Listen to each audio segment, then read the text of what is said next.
Hey guys, welcome back to Bear's Workshop. In today's video, we are going to do a Q&A that we did yesterday with McKay Thomason from his YouTube channel, McKay Thomason. There will be a link to his website, his webpage, his YouTube channel down in the description below. We thought we would throw it on our channel. We had some interesting conversation about Lucid, and we kind of got cut short as there were some audio issues.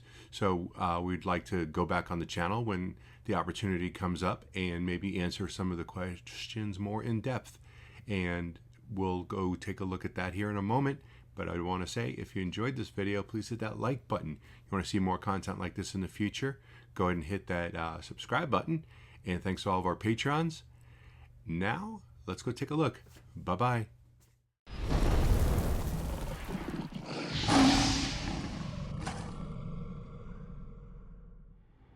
Alrighty, everybody. Welcome to an episode of, I don't know what we'll call this, but today we are doing a Q&A with the one and the only Bear's Workshop.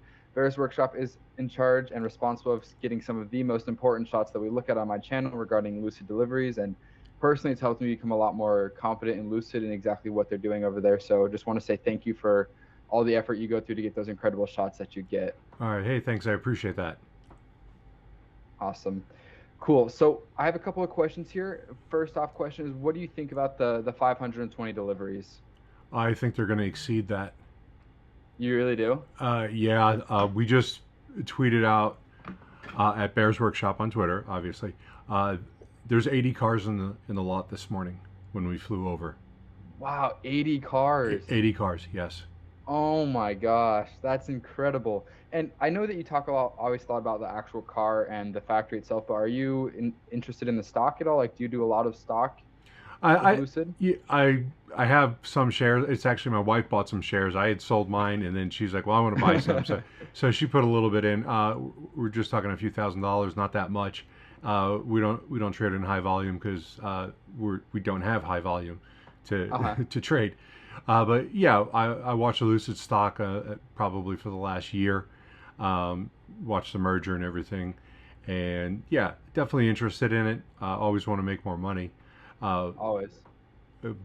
But you know, it's always risky in the stock market. I don't follow it as much as you do. Yeah, no, well, I thank you for that. That's incredible. 80 cars. Yeah. And so you said that you fly over twice a week, correct? Yeah, we do Wednesdays and Fridays at Lucid.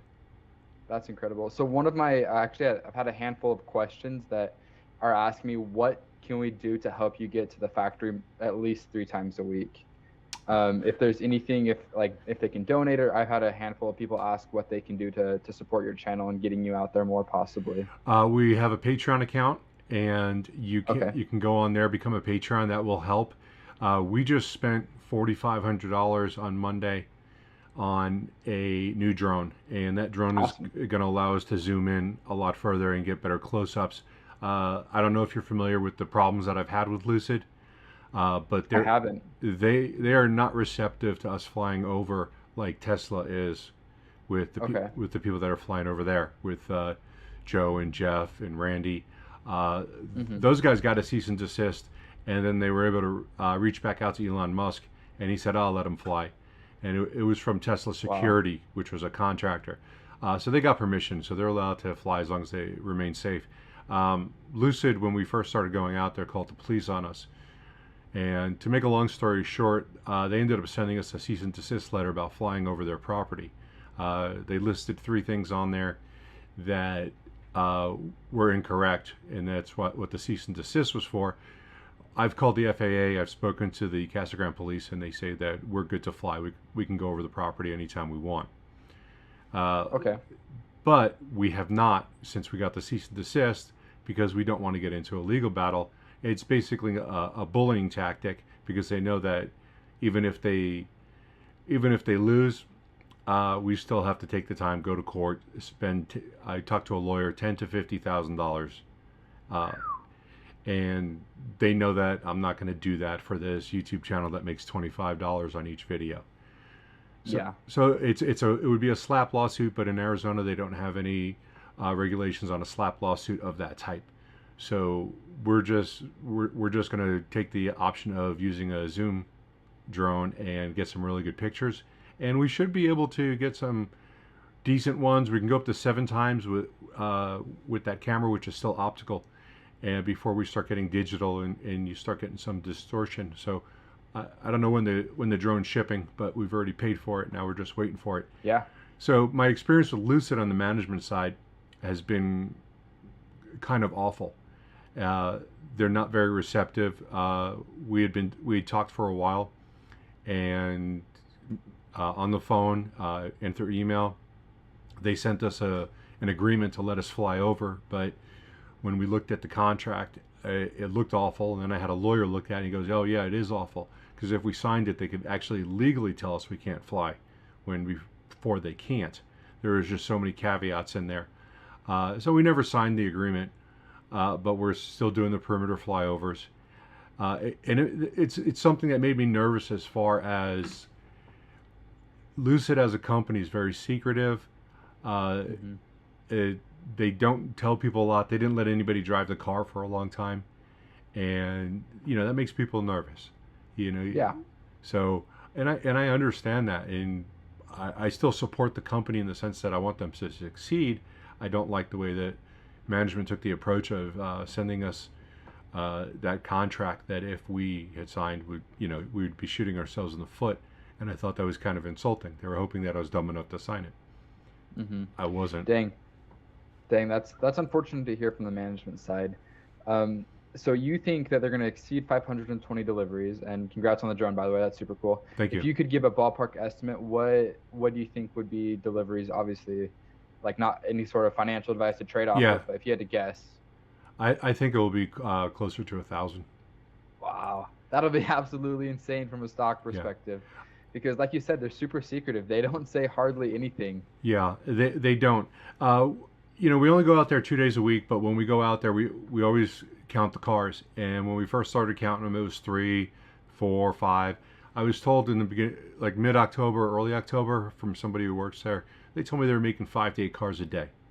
So, we did the math and said, okay, if they 5 to 8, let's say they do, I think it was 6 or 7 cars every day until the end of the year. Okay, yeah, they'll make the 570. But now we go out there today and we see 80 cars. And in the past couple of weeks, we've seen 36, and we saw 32 one day. So we're seeing, unless it's the same car sitting there and they move them into different spots, find that highly unlikely, because there's no reason to do that. So if they're shipping out 80 cars, if all those cars go out and those cars are gone when we come by on Friday, and there's cars set up in a new area, more than likely all those cars shipped out. We just don't. Yeah. We don't have the resources to sit there 24 hours a day. Yeah. And wait for the car haulers to come by. I definitely get that. So, what do you think? Why do you This is more of a personal question. Why do you think, like, when Tesla shipped their Model S Plaid, like, you saw videos of people that day taking out to the racetrack and stuff like that? Yeah. Why are we not seeing that many videos or pictures of, like, the actual user experience of the car?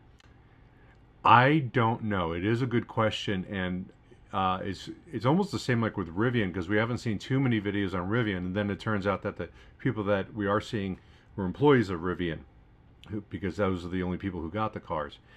I don't know why we're not seeing a lot.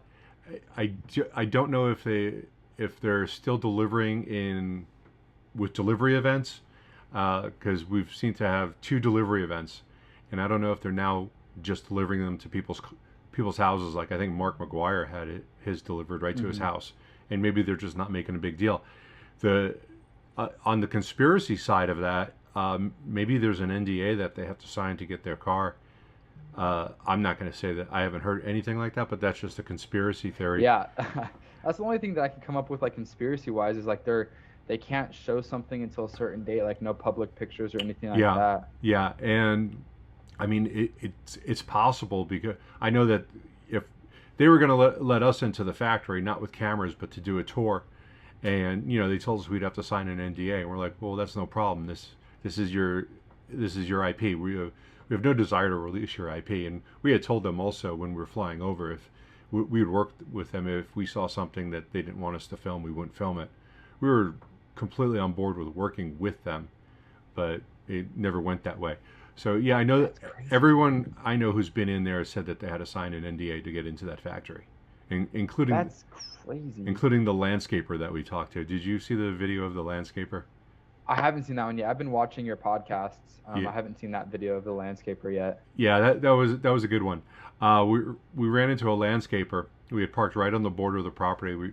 And there's this guy doing the landscaping telling us that we can't film, and he looked like he might have been on some kind of drugs, or but he was totally out of it. And he was just telling us all this stuff about what they're building in there, how long it takes to paint the car, just different things. The guy told me it was his last day, so he didn't give a crap Yeah. about the NDA that he signed. He was like, I don't care, it's my last day. But that was back in like August, and it was me and Brian from My Tesla Weekend. He had come down here, and we went to the factory together. It was a funny experience, and I don't take anything that he said with any factual basis, but it was pretty interesting. Yeah. And then another question. Yeah, your information is incredible. I absolutely love it. So why actually, I'll think of the other one, but have you heard anything regarding, or what are your thoughts regarding the Lucid and Apple partnership? Any kind of rumors around that? Have you looked into that at all? I haven't, because I until there's something actually comes of that, there's always rumors floating around with different companies merging with Apple, and it always has been for 20 years, 30 years, ever since they turned around, in like 2000 with the iPod. There's always been rumors like Yeah. that. So until something's actually announced, and I don't see why Apple would get with Lucid. If they've been supposedly been spending 10 years developing a car, where are they?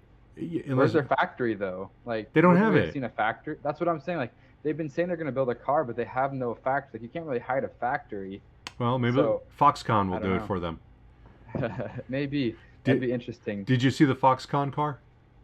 The Foxconn. I saw. I think I saw it on Twitter, but I haven't looked into it that much. It looked identical to the Lucid Air from the outside. Really? Not identical, but it looked almost exactly like it. I made a video earlier this week because if you go into the Dream Drive, like their autopilot, Mhm. they're all grayed out. All the features are grayed out, meaning because Peter himself said that he's looking for a partner for the software. And I thought it was all rumor, but then when I heard him say that they're looking for somebody for the software, and then I saw that all the Dream Drive stuff was grayed out, like you couldn't click on it, that was when I was like, okay, there definitely will be a partnership with Apple. I don't know, but super interesting. Yeah, well, that's something you think that they should have been working on a long time ago. Yeah. It sounds like an incomplete car. Yeah, the software side of it, I definitely think that they are looking for some help. One of my subscribers asked, because I actually did see you're on Warren Relic's channel, and what do you think about his latest, I don't want to say conspiracy, but finding with Lucid? We're going to take my Tesla up to Electrify America with zero charge, and hopefully I make it there before I run out of battery. And we're going to see if we can record how much it takes to fill up a Tesla. On the Tesla end, it's going to say how many kilowatts you received. On the Electrify America side, here comes that static again. Okay, you fixed it. Whatever it is, keep it like that. I'm not moving. I don't know what's going on. I don't- So what you're gonna? Yeah, on the Electrify America side, we're going to see how many kilowatts it sent us, because there's obviously going to be a difference. Maybe it'll be 99%. I don't know. Well, I won't be able to measure that, but I'm going to try and run it down to like 1 kilowatt, and then my car takes it's a 78 kilowatt battery, so we're going to fill it from there and see what Electrify America says that it actually sent out. I think Warren is grasping for straws to make videos. I think he's got two things going on. He wants to make more content, and he wants to propel Tesla. He's such a Tesla fanboy that he doesn't want anyone else to succeed. And here comes that static. Well, I don't want to take too much more of your time. It's been 15 minutes, but I really appreciate you coming on, Bear. It's been awesome. If you guys aren't already subscribed to Bear's channel, go ahead and check it out. It's absolutely incredible. He's responsible for one of the biggest reasons I'm so bullish on Lucid. So go check out his stuff. He does a really good job. And if you guys do want to support him and helping him get out to the factory, I don't know, maybe a couple times more a year, or just helping him get a better drone, definitely check out his Patreon and get him some support over there. But yeah, I absolutely, I'm super happy that you came on. I really appreciate it. Hey, no problem. If you want me to come back, I'm open to come back. I actually didn't know what we were going to be talking about today. I figured it was Lucid, but I didn't even check to see if you were a Lucid hater or a lover. No, but, I'm not a Lucid hater. I'm Lucid all the way. I'm super bullish on Lucid. All right. Well, that's great. It was a pleasure being on here, and I'm going to hopefully I'll see some people in the Patreon because we need support on that drone. That was a lot. Yeah. Perfect. Awesome. Well, I'm going to go ahead and drop the call now, but thank you very much for coming on, and I'll see you on Twitter. All right. Thank you. See ya. All right. Bye-bye.